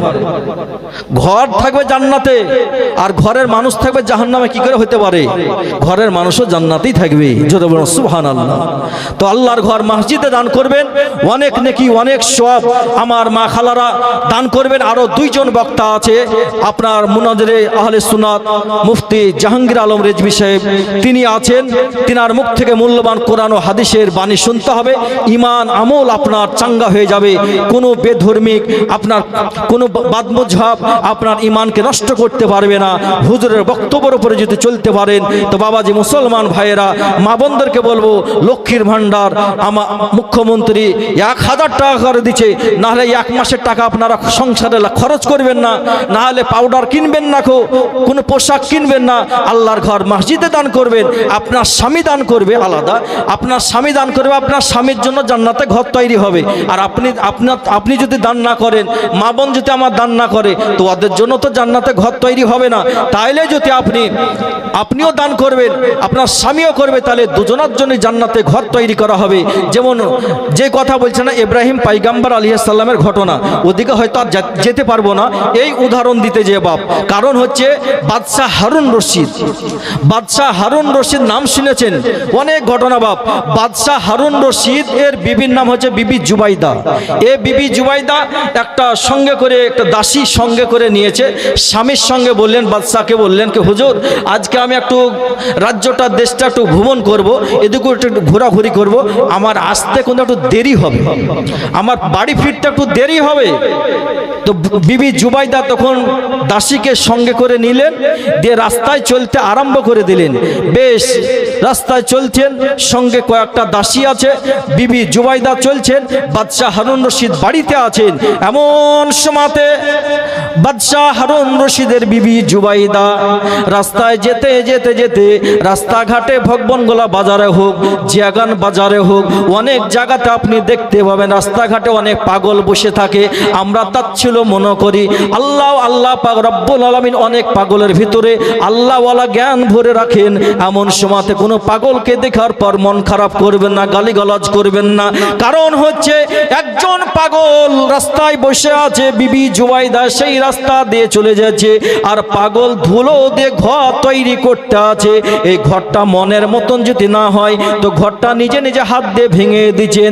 যেমন বাচ্চা ছেলে রাস্তাঘাটে খেলাধুলা করে, অনেক ধুলো যদি থাকে তো ধুলো দিয়ে আলের মতন তৈরি করে, আবার ধুলোগুলোকে ভেঙে দেয় বাচ্চারা। তো ওই পাগল তখন আল্লাহওয়ালা ব্যক্তি তখন ওই ধুলো দিয়ে ঘর তৈরি করছে, মনের মতন হচ্ছে না, ঘরটা ভেঙে দিচ্ছেন। এমন সময়তে আবার ঘর তৈরি করছেন, আর মনের মতন হলে ঘরটাকে রেখে দিয়েছেন। এইভাবে আবার আরেকটা ঘর তৈরি করছেন, আর বলতেছেন জান্নাতি ঘর, জান্নাতি ঘর, জান্নাতি ঘর কেউ কিনবে কিনা, জান্নাতি ঘর তোমরা কেউ খরিদ করবে কিনা, এইভাবে এই কথাগুলো বলতেছেন। আর বিবি জুবাইদা সেই রাস্তা দিয়ে চলে যাচ্ছেন, আর সঙ্গে কয়েকটি দাসী আছে। এমন সময়তে বিবি জুবাইদা তখন ওই জায়গাতে দাঁড়িয়ে গেলেন আওয়াজটা শোনার পর, আর মনে মনে বলতেছেন 100 টাকা লাগবে লাগুক, আমি জান্নাতি ঘর খরিদ করব, জান্নাতি ঘর আমি কিনবো। বিবি জুবাইদা তখন 100 টাকা দিয়ে জান্নাতি ঘর খরিদ করে নিলেন। তারপরে আর কোথাও ঘুরতে গেলেন না, অত্যন্ত খুশি আনন্দিত কি জান্নাতি ঘর আমি কিনতে পেরেছি। এই দুনিয়াতে আল্লাহর অত্যন্ত নৈকট্যওয়ালা বান্দা ছিলেন, আল্লাহর মাহবুব বান্দা ছিলেন। তো বাড়ি চলে আসলেন, আসার পর বাদশাহ হারুন রশিদ বলতেছেন, তুমি তো আজকে বলেছিলে বাড়ি ফিরতে লেট হবে, আজকে তাড়াতাড়ি বাড়ি চলে আসলে কারণটা কি? তো বলতেছে রাস্তায় একজনকে দেখতে পেলাম, তো ধুলোদের ঘর তৈরি করছিল, তো জান্নাতি ঘর বলছিল, তাই আমি একটা 100 টাকা দিয়ে জান্নাতি ঘর আমি কিনলাম, তাই আমি তাড়াতাড়ি আনন্দতে আমি বাড়ি ফিরে চলে আসলাম।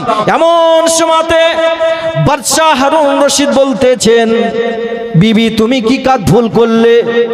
100 টাকায় পানিতে ফেলে চলে এসেছো। আজকে ওই পাগলদের কথা সত্য হবে না, পাগলদের কথা মিথ্যা হবে।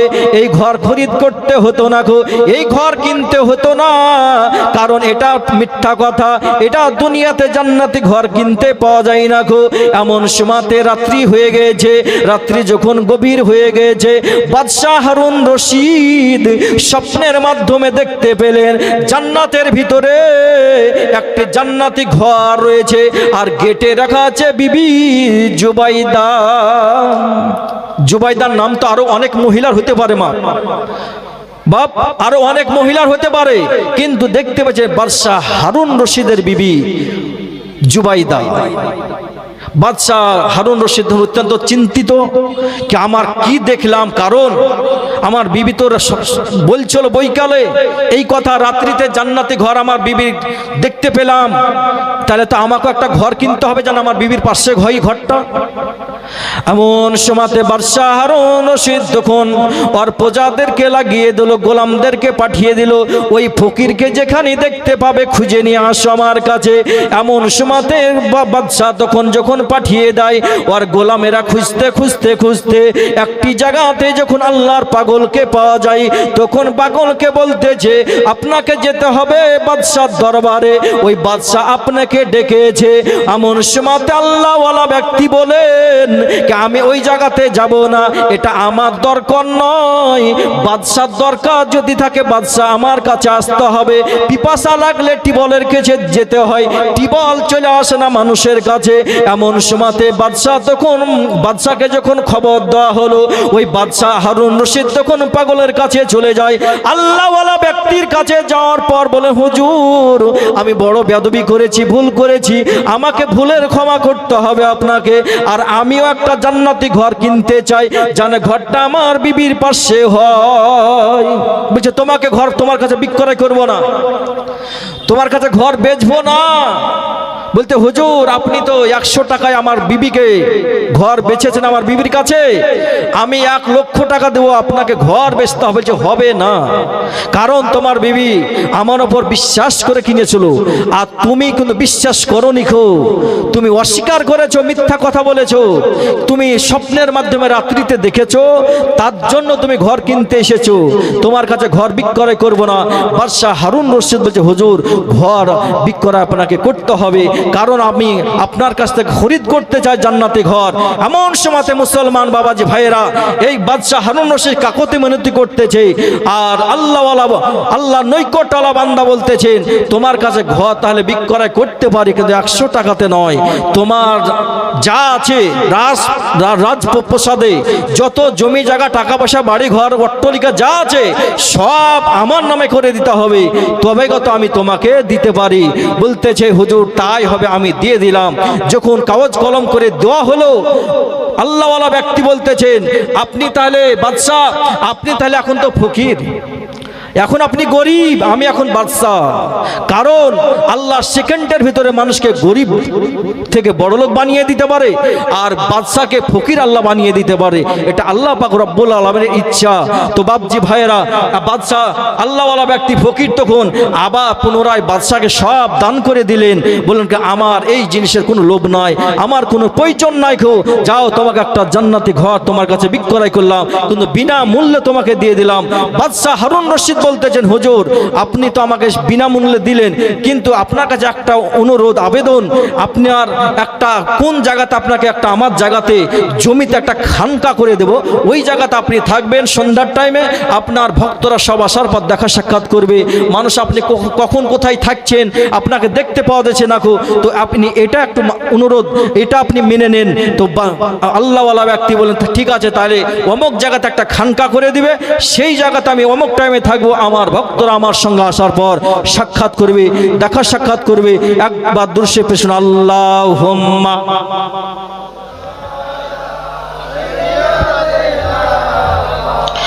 মাওলানা মুহাম্মাদ ওয়ালা আলি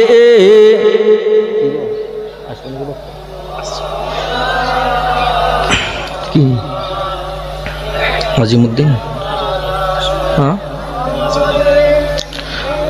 সুবহানাল্লাহ সুবহানাল্লাহ। তাজিমউদ্দিন বেনামে আজিমউদ্দিন 200 টাকা খোদার ঘর মসজিদে দান করেছেন।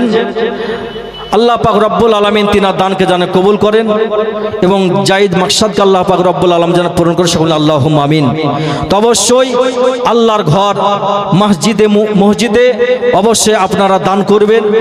আপনাদের কাছে অনুরোধ, বাবাজি ভাইদের কাছে অনুরোধ, আমার মা খালাদের কাছে অনুরোধ, অবশ্যই খোদার ঘর মসজিদে দান করবেন। অত্যন্ত নেকি, অত্যন্ত সব আপনার ঘর। আল্লাহর নবী সাল্লাল্লাহু তাআলা আলাইহি ওয়াসাল্লাম হাদিস শরীফের ভিতরে বলেছেন আল্লাহর ঘরে দান করলে আল্লাহ পাক রব্বুল আলামিন তার জন্য জান্নাতে ঘর তৈরি করবেন, তার জন্য জাহান্নামে নয়, জান্নাতের ভিতরে স্পেশাল ভাবে আল্লাহ পাক রব্বুল আলামিন ফেরেশতার মাধ্যম দিয়ে ঘর তৈরি করে রাখবেন। তো বাবাজি মুসলমান ভাইরা, ইব্রাহিম পয়গম্বর আলাইহিস সালামের ছেলে ইসমাইল আলাইহিস সালাম, মা হাজরা রাদিয়াল্লাহু তাআলা আনহা সেই জায়গাতে বসবাস করছেন। কোথায়? মক্কা শহরে, ফাঁকা মরুভূমি, বাড়ি ঘর নাই, পাহাড় আর পাহাড়, পানির ব্যবস্থা হলো, খেজুরের গাছ তৈরি হয়ে গেছে, খেজুর ধরছে, খেজুর পেকে গেছে, মা হাজরা খেয়েছেন, বাচ্চাকে দুগ্ধ পান করাছেন, এইভাবে থাকতে আছেন। বেশ কিছুদিন এইভাবে কেটে যায়। এমন সময়তে একটা কাফিলা চলে আসছে সেই রাস্তা দিয়ে কাফিলা চলে আসছে। এই কাফিলাটা যখন চলে আসলো, এই কাফিলারা দেখতে পেয়েছে ফাঁকা মরুভূমি, বাড়ি ঘর কিছু নাই, গাছপালা নাই, একটাই মনে হচ্ছে সেই জায়গাতে খেজুরের গাছ। তো এই জায়গাতে একটা বাচ্চাকে দেখতে পাওয়া যাচ্ছে, একটা মহিলাকে দেখতে পাওয়া যাচ্ছে। কারণ কি সেই জায়গাতে যাওয়ার পর কি খবর কথাবার্তা বললে বুঝতে পারা যাবে ওরা একটা বিশাল একটা বড় কাফিলা ছিল, অনেক মানুষ সেই কাফিলাতে ছিল। কিন্তু মুসলমান বাবাজি ভাইয়েরা আল্লাহ পাক রব্বুল আলামিনের কাছে ইব্রাহিম পয়গম্বর আলাইহিস সালাম দোয়া করেছেন, মা হাজরা দোয়া করেছেন, কোনো মানুষ ওই নওজোয়ান কোনো পুরুষ যাওয়ার পর ওই জায়গাতে খারাপ কাজ মন্তব্য হবে না। খারাপ কাজ একলা মহিলা পেয়ে, একাই যদি পায় কোনো মহিলাকে অত্যন্ত সুন্দরী, তাই বলে যে মনটা খারাপ করবে এটা কিন্তু হবে না। কারণ আল্লাহর কাছে দোয়া করেছেন, আল্লাহ হেফাজত করবেন, মানুষের যুবকদের মনকে পরিবর্তন করে দেন আল্লাহ পাক রব্বুল আলামিন। এখনো কাবা শরীফে মানুষ হজ করতে যায়, লক্ষ লক্ষ মানুষ, কত ঠেলাঠেলি হয় মহিলা পুরুষ, কিন্তু কারো মন, আমি যে এলাকাতে থাকি বাপ, অনেক আমাদের এলাকার যেমন এই এলাকার আপনাদের এলাকার মানুষ যেমন কলকাতা চেন্নাই বোম্বাই যেমন খাটতে যায়, ওই সব এলাকার লোক সব ওই রূপ সৌদি আরব যায়। তো ওরা গল্প করে অনেক মহিলা, সুন্দরী মহিলা আছে, বয়স্ক আছে, জোয়ান আছে, অনেক নওজোয়ান আছে, যুবক ছেলে আছে, হজ করছে, তপ করছে, কারো মন খারাপ হবে না, খারাপ দিকে যাবে না। মনে হবে সব আপন আপন, সবাই নফসি নফসি, আপন আপন সবাই দোয়ার দিকে আরজি করছে, আল্লাহর কাছে সব স্মরণ করছে, আল্লাহর কাছে দোয়া করতেছে, ইস্তেগফার করতে আছে, কারো মন খারাপ হবে না। সেই জামানা তো হয়নি। মা হাজরা একটা ছেলের মা হাজরা অত্যন্ত সুন্দর চেহারা, একটা কাফিলা অনেক মানুষ ছিল, তাদের ভেতর বয়স্ক মহিলা, নওজোয়ান 18 বছরের জোয়ান, 22 বছরের জোয়ান ছিল, কিন্তু তাদের মন একজন মহিলাকে দেখার পর, রাত্রিতে একাই মহিলা মা হাজরা, তার কোনো বড় মানুষ নাই, তার সঙ্গে স্বামী নাই, তার বড় ছেলে নাই, কিন্তু কারো দেখার পর মন খারাপ হয়নি। মনে হচ্ছে আমারই বোন, মনে হচ্ছে আমারই বোন কিংবা আমারই মা, কারো মন খারাপ হয়নি। মুসলমান বাবাজি ভাইয়েরা, এমন সময়তে কিতাবের ভিতরে পাওয়া যায় মা হাজরা রাদিয়াল্লাহু তাআলা আনহা ইসমাইল পয়গম্বর আলাইহিস সালামকে নিয়ে বসে আছেন। ওই কাফিলা চলে আসলো, আসার পর কাফিলা জিজ্ঞাসা করছেন কি তোমাদের বাড়ি কোথায়, তোমার স্বামী কই? এইভাবে যখন জিজ্ঞাসা করা হলো, মা হাজরা সমস্ত ইতিহাস খুলে বললেন, আপনাদের সম্মুখে যে আলোচনা করলাম এই সমস্ত ঘটনাগুলো মা হাজরা রাদিয়াল্লাহু তাআলা আনহা বললেন। এমন সময়তে মা হাজরা যখন এই সমস্ত কথা বললেন, ওরা বলতেছেন, মা হাজরা আমরা একটু পানি পান করতে চাই, এখানে আমরা অনেকটা আমাদেরকে পিপাসা লেগেছে, আমরা কোথাও পানির খোঁজ করেছি, পানি পাইনি। তোমার কাছে যখন পানি পাওয়া যাচ্ছে, তাহলে আমাদেরকে পানি পান করার অনুমতি দেওয়া হোক। মা হাজরা রাদিয়াল্লাহু তাআলা আনহা বলেন, তোমরা পানি পান করতে পারো, এবং পাশে খেজুর গাছ আছে, খেজুর আছে, তোমরা খেজুর খেতে পারো। এবং ওই কাফিলার লোক যারা ছিল সবাই পানি পান করলো, খেজুর খেলো।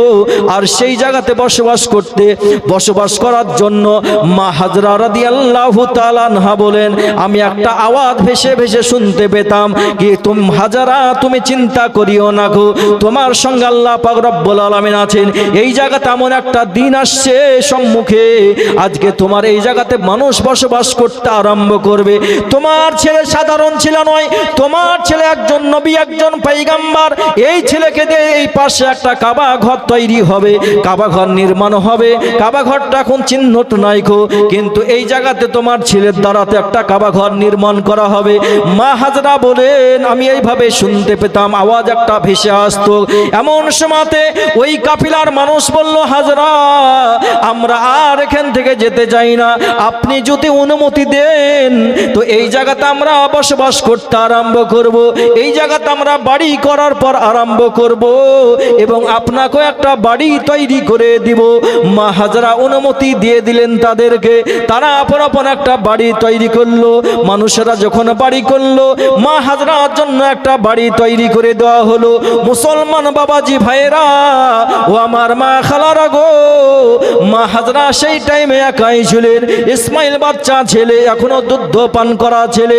এমন সময়তে ওই জায়গাতে যখন বাড়ি ঘর কমপ্লিট হলো, কাফিলার লোকেরা বলল, মা হাজরা, আপনি যদি অনুমতি দেন আমরা এই সমস্ত জমিতে আমরা এই জায়গা থেকে পানি তোলার পর আমরা ফসল তৈরি করব।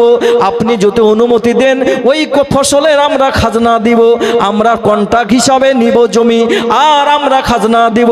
মা হাজরা অনুমতি দিলেন, আর ওই কাফিলারা তারা ওই জায়গাতে ফসল তৈরি করে এবং টাকা দিতে থাকেন। এইভাবে মানুষ আস্তে আস্তে বসবাস করতে আরম্ভ করলো। এইভাবে বসবাস করতে আরম্ভ করেছে মানুষ। আস্তে আস্তে মানুষ সংখ্যা বাড়তে আছে, মক্কা শহরে মানুষের সংখ্যা বাড়তে আলো। ইব্রাহিম পয়গম্বর আলাইহিস সালাম সিরিয়াতে আছেন। এমন সময়তে ইব্রাহিম পয়গম্বর আলাইহিস সালাম আল্লাহর কাছে সর্বদাই দোয়া করতেন। মা সারা রাদিয়াল্লাহু তাআলা আনহা দীর্ঘদিন ধরে বাচ্চা হয়নি গো, প্রায় 90 বছর মা সারা বয়স্ক। এবার মা সারা অত্যন্ত বয়স হয়েছে। এমন সময়তে এমন টাইমে আমার আল্লাহ পাক রব্বুল আলামিন মা সারার ভিতরে একটা বাচ্চা চলে আসলো। মা সারার গর্ভে বাচ্চা চলে আসলো। মা সারা তখন অত্যন্ত আনন্দিত হলেন, অত্যন্ত প্রশংসা করতে আরম্ভ করলেন। আবার মনে মনে চিন্তা ভাবনা করছেন, এই বাচ্চাটা পুত্র সন্তান হবে না কন্যা সন্তান হবে। এমন সময়তে কিতাবের ভিতরে পাওয়া যায় মা সারা এইভাবে যখন 1 মাস 2 মাস অতিবাহিত হয়ে যায়, এইভাবে যখন সময় হতে আরম্ভ হয়ে যায়, এমন সময়তে মা সারা রাদিয়াল্লাহু তাআলা আনহার গর্ভে থেকে একটা পুত্র সন্তান দান করলেন। গর্ভে থেকে একটা পুত্র সন্তান ভূমিষ্ঠ হলো। সেই পুত্র সন্তানের নাম ইসহাক। মা সারার গর্ভে থেকে ইসহাক আলাইহিস সালাম হয়েছিলেন। দুজনা মিললে 700 টাকা। মুর্তজা, গোলাম মুর্তজা আর জাহারুন বিবি দুজনা মিলে সিমেন্টের 350 করে 700 টাকা দান করেছেন আল্লাহর ঘর মসজিদে। আল্লাহ পাক রব্বুল আলামিন তিনাদের মাকসাদকে যেন আল্লাহ পাক রব্বুল আলামিন পূরণ করেন, সকলে আল্লাহুম্মা আমিন। তো অবশ্যই বক্তা আসবে, আপনাদেরকে শ্রবণ করতে হবে। এখনো অনেক বাকি আছে, এখনো 2 জন বক্তা বাকি আছে। আপনাদেরকে 1টা 2টো পর্যন্ত শ্রবণ করতে হবে। অবশ্যই আমার মা খালারা অবশ্যই দান করবেন লক্ষ্মীর ভান্ডার টাকা, কমসে কম 1 মাসের আল্লাহর ঘর মসজিদে দান করবেন। বাবাজি মুসলমান ভাইয়েরা আপনারাও অবশ্যই সাধ্য মোতাবেক দান করবেন। ধান আছে, গম আছে, অবশ্যই দান করতে পারেন।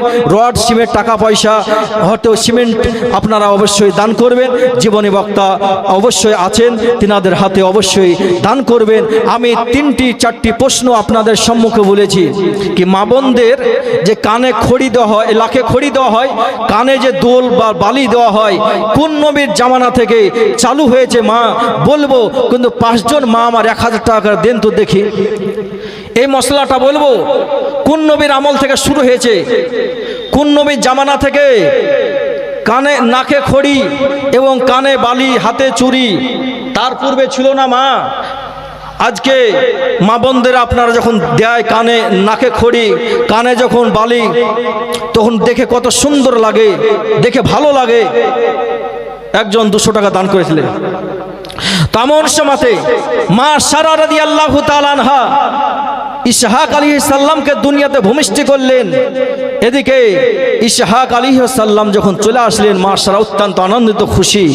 ইব্রাহিম পয়গম্বর আলাইহিস সালামের বিবি মা সারার গর্ভে থেকে ইসহাক আলাইহিস সালাম আর ইসমাইল আলাইহিস সালাম হযরত হাজরা রাদিয়াল্লাহু তাআলা আনহার গর্ভে থেকে ইসমাইল আলাইহিস সালাম, এই ইসমাইল আলাইহিস সালামের বংশ থেকে, ইসমাইল পয়গম্বর আলাইহিস সালামের বংশ থেকে দুনিয়াতে আসলেন আমাদের নবী, আপনার নবী, কুল কায়নাত নবী, নবী পাক সাহেবে লাউলা সাল্লাল্লাহু তাআলা আলাইহি ওয়াসাল্লাম ইসমাইল আলাইহিস সালামের বংশ থেকে এসেছে। বাপ ইসমাইল আলাইহিস সালাম আরো অনেক পিঢ়ি আছে, তারপরে এই দুনিয়াতে এসেছেন আমাদের নবী, আপনার নবী, কুল কায়নাতের নবী ইসমাইল আলাইহিস সালামের বংশ থেকে। তো ইব্রাহিম পয়গম্বর আলাইহিস সালাম, ইসমাইল এদিকে মক্কা শহরে বাড়িঘর সব হয়ে গেছে, ইসমাইল আলাইহিস সালাম বড় হয়ে গেছেন। এমন সময়তে ইব্রাহিম পয়গম্বর আলাইহিস সালাম যখন আসলেন, আসার পর আল্লাহর হুকুম, বাবাজি মুসলমান ভাইরা, আল্লাহর হুকুম পালন করতে হবে। ইব্রাহিম পয়গম্বর আলাইহিস সালাম আসার পর তখন ইসমাইল মক্কা শহরে আসার পর নিজের বিবির সঙ্গে কথাবার্তা বললেন, নিজের ছেলের সঙ্গে কথাবার্তা হলো। তারপরে ইব্রাহিম পয়গম্বর আলাইহিস সালাম বলতেছেন কি এক কাজ করতে হবে, তোমাকে ছেলে বড় হয়েছে, আল্লাহর আদেশ, আল্লাহর হুকুম, এবার কুরবানি করতে হবে। তো ইসমাইল পয়গম্বর আলাইহিস সালামকে সেদিককার ঘটনা বা বলবো না, উদাহরণ, ইসমাইল পয়গম্বর আলাইহিস সালামকে কুরবানি করতে নিয়ে গেছিলেন ইব্রাহিম আলাইহিস সালাম, তো শয়তান রাস্তায় বাধা দিয়েছিল, ওদিককার কথা না বাপ। তো ইসমাইল আলাইহিস সালামকে আমার বাঁচাচ্ছে কে? নবী মুস্তাফার শেষ নবীর ওসিলাই। আজকে ইসমাইল যদি কুরবানি হয়ে যেত তাহলে শেষ নবী আসবে কি করে বাপ? শেষ নবীর বংশ, ইসমাইলের বংশ থেকে তো শেষ নবী আমাদের আসবে দুনিয়াতে। তাহলে আল্লাহ পাক রব্বুল আলামিন নবী মুস্তাফার সাদকায় ইসমাইলকে ছুরির তলা থেকে বাঁচিয়ে নিলেন। জোরে বলুন সুবহানাল্লাহ। তো বাবাজি মুসলমান ভাইয়েরা, ইব্রাহিম পয়গম্বর আলাইহিস সালাম আবার পরে সিরিয়াতে গিয়েছিলেন। মা হাজরা ইসমাইল এই জায়গাতে বসবাস করতে আরম্ভ করলেন। এইভাবে করতে করতে পরস্পর ইসমাইল আলাইহিস সালামের বিয়ে শাদী হলো। এইভাবে করতে করতে মুসলমান আব্দুল মুত্তালিব রাদিয়াল্লাহু তাআলা আনহু এই জমজম কূপ বন্ধ হয়ে গেছিল আরেকবার। এই জমজম কূপ, মক্কার যে জমজম কূপ, আমার বলার উদ্দেশ্য, বক্তা চলে এসেছেন, আর বেশি সময় নষ্ট করব না, ইনশাল্লাহ 2-5 মিনিট, তারপর ইনশাল্লাহ আমার বক্তব্য ইতি করব। হুজুরের হাতে আপনার অবশ্যই আল্লাহর ঘর মসজিদে 2000, 4000, 5000, 10,000, 20,000 দাতা অবশ্যই আপনারা এখানে আছেন, আপনাদের গ্রামে আছে, অবশ্যই আপনারা হুজুরের হাতে দান করবেন। আল্লাহর ঘর মসজিদে দান করলে অনেক সব, অনেক নেকি। আপনারা হাদিস, আপনাদের সম্মুখে হাদিস শরীফ বর্ণনা করেছি, অবশ্যই আপনারা দান করবেন। আর যে কথা বলছিলাম, আমার মা খালাদেরকে বললাম, কয়েকজন মাকে, মা আমার দান করেন কয়েক হাজার টাকা, তাহলে আপনারা যে নাকে খড়ি দেন, কানে বালি দেন, কোন নবীর জামানা থেকে শুরু হয়েছিল এটা জানাতাম। তো আমার মা খালারা শখ করলো না, জানার ইচ্ছা জাগলো না খো, আমার মা খালারা দিল না খো। তো বাপ, যে কথা বলছিলাম, কবরের ভিতরে 2জন ফেরেশতা মুনকার নাকির, এই মুনকার নাকির দুইজন ফেরেশতা আসার পর 3টি প্রশ্ন। তো কে কটা প্রশ্ন করবে? মুনকার ফেরেশতা কটা, নাকির ফেরেশতা কটা? তো কিতাবের ভিতরে পাওয়া যায়, ইমানদার ব্যক্তি যদি হয় তো মুনকার ফেরেশতা 3টি প্রশ্ন করবে, জোরে বলুন সুবহানাল্লাহ। আর বেঈমানদার যদি হয় তাহলে নাকির ফেরেশতা 3টি প্রশ্ন করবে। ইমানদারের কাছে মুনকার ফেরেশতা, বেঈমানের কাছে নাকির ফেরেশতা প্রশ্ন করবে। বাবাজি মুসলমান, আল্লাহ পাক রব্বুল আলামিন 3টি প্রশ্ন রেখেছেন কবরের ভিতরে। 1টি প্রশ্ন করতে পারতেন, 2টো প্রশ্ন করতে পারতেন, কিন্তু আল্লাহ পাক রব্বুল আলামিন 3টি প্রশ্ন করেছেন কবরের ভিতরে। মান রব্বুকা, তোমার রবকে। এই প্রশ্ন যখন মুনকার ফেরেশতা করবেন, তখন সব ধর্মের মানুষ উত্তর দিবে, কাল রব্বি আল্লাহ, আমার রব হচ্ছে আল্লাহ। তো ফেরেশতারা আশ্চর্য হয়ে যাবেন, আল্লাহ তোমার সবাই তো বলছে আল্লাহ এক, আল্লাহ একক এক, সবাই তো উত্তর দিল, তাহলে তো এদেরকে জান্নাতে সবকে নিয়ে চলে যেতে হবে, জাহান্নামে তো নিয়ে যাওয়া হবে না গো। আল্লাহ পাক রব্বুল আলামিন দ্বিতীয় প্রশ্ন করো, এখনো তো দ্বিতীয় প্রশ্ন বাকি আছে। দ্বিতীয় প্রশ্ন যখন করা হবে, মান দিনুকা, তোমার ধর্ম কি? তো সব মুর্দা ব্যক্তিরা বলবে দিনুল ইসলাম। সবাই বলতে পারবে বাপ? সবাই বলতে পারবে, যাদের ধর্ম ইসলাম তারাই বলতে পারবে এক বাক্যে দিনুল ইসলাম, আমার ধর্ম ইসলাম। যাদের ইসলামের বাইরে ধর্ম, যত ধর্ম আছে পৃথিবীর জমিনে, তারা বলতে পারবে না ইসলাম ধর্ম। একমাত্র যাদের ধর্ম ইসলাম তারাই বলতে পারবে। আর ওরা আপন আপন ধর্মের নাম বলবে, তখন এখানে কিছু বাদ যাবে, এখানে ধরেন অর্ধেক বাদ চলে যাবে। তাহলে দ্বিতীয় প্রশ্ন, প্রথম প্রশ্ন তো বাদ যাচ্ছে না গো, তার জন্য আল্লাহ পাক দ্বিতীয় প্রশ্ন রেখেছেন। তার জন্য দ্বিতীয় প্রশ্ন তো বাদ যাবে। তৃতীয় প্রশ্ন, ফেরেশতারা বলবে কি আল্লাহ এখানে তাহলে তো অনেক বাদ চলে গেছে, তাহলে যারা দ্বিতীয় প্রশ্ন উত্তর দিতে পেরেছে তাদের প্রথম প্রশ্নও পেরেছে, দ্বিতীয় প্রশ্নও পেরেছে, তাহলে তারা তো পাস করেছে, তাহলে তাদেরকে জান্নাতে দিয়ে দিই। আর যারা পাস করতে পারলো না দ্বিতীয় প্রশ্নতে, তাদেরকে জাহান্নামে দিয়ে দিই। আল্লাহ পাক রব্বুল আলামিন বলছে এখনো বাকি আছে আর একটি প্রশ্ন, মা কুনতু তাকুলু ফি হাজার রাজুল, এই যে তোমাদের সম্মুখে দাঁড়িয়ে আছে ইনার বিষয়ে নবী পাক সাহেবে লাউল্লাহ সাল্লাল্লাহু তাআলা আলাইহি ওয়াসাল্লাম সেই জায়গাতে দাঁড়িয়ে থাকবেন কবরের ভিতরে। নবীর শানে জিজ্ঞাসা করা হবে মুর্দা ব্যক্তিকে, যারা পৃথিবীর জমিনে নবীকে মানে না গো, তারা হাহালাদ্রি, আমরা ইনার বিষয়ে কিছুই জানি না গো, তাদেরকে আবার ছাঁটাই করা হবে, সবাইকে করা হবে। যারা দ্বিতীয় প্রশ্নতে পাশ করতে পেরেছিল, দ্বিতীয় প্রশ্নতে যারা পাশ করতে পেরেছে তাদেরকে এই 3 নম্বর প্রশ্ন করা হবে। তো 3 নম্বর ভিতর প্রশ্ন করা হবে, তখন এই 3 নম্বর প্রশ্ন করার সঙ্গে সঙ্গে যারা নবীর মহব্বত অন্তরে আছে, নবীর আশিক যারা, তারাই বলতে পারবে নবীর শানে। কিন্তু বাদবাকি যারা নবীকে মানে না, অস্বীকার করে, নবীর গুস্তাকি করে, তারা উত্তর দিতে পারবে না। 3 নম্বর প্রশ্ন তারাও ছাঁটাই চলে যাবে। তৃতীয় নম্বর প্রশ্নতে যারা পাস করতে পারবে, প্রথম নম্বরে পেরেছে, দ্বিতীয় নম্বরে পেরেছে, তৃতীয় নম্বরে পেরেছে, যারা পাস করতে তারা চলে যাবে জান্নাতে। আর যারা আজকে তৃতীয় নম্বরে ফেল করেছে, দ্বিতীয় নম্বরে ফেল করেছে, তাদেরকে জাহান্নামে পাঠিয়ে দেবে। জোরে বলুন সুবহানাল্লাহ। তো বাপ নবীর আশিক, অন্তরে নবীর মহব্বত ভালোবাসা অন্তর থেকে বাপ রাখবেন। অন্তরে মহব্বত ভালোবাসা যদি থাকে তো নবী আমার সুপারিশ করে জান্নাতে প্রবেশ করাবে। জোরে বলুন সুবহানাল্লাহ। আমার মা বোন বলার উদ্দেশ্য, ইব্রাহিম পয়গম্বর আলাইহিস সালামের প্রথম স্ত্রী বিবি মা সারা রাদিয়াল্লাহু তাআলা আনহা, দ্বিতীয় স্ত্রী হাজরা। তো মা হাজরা এমন সময়তে মা সারা বললেন ইব্রাহিম আলাইহিস সালামকে বলতেছেন কি এক কাজ করা হোক। মা সারা বলছেন স্বামীকে,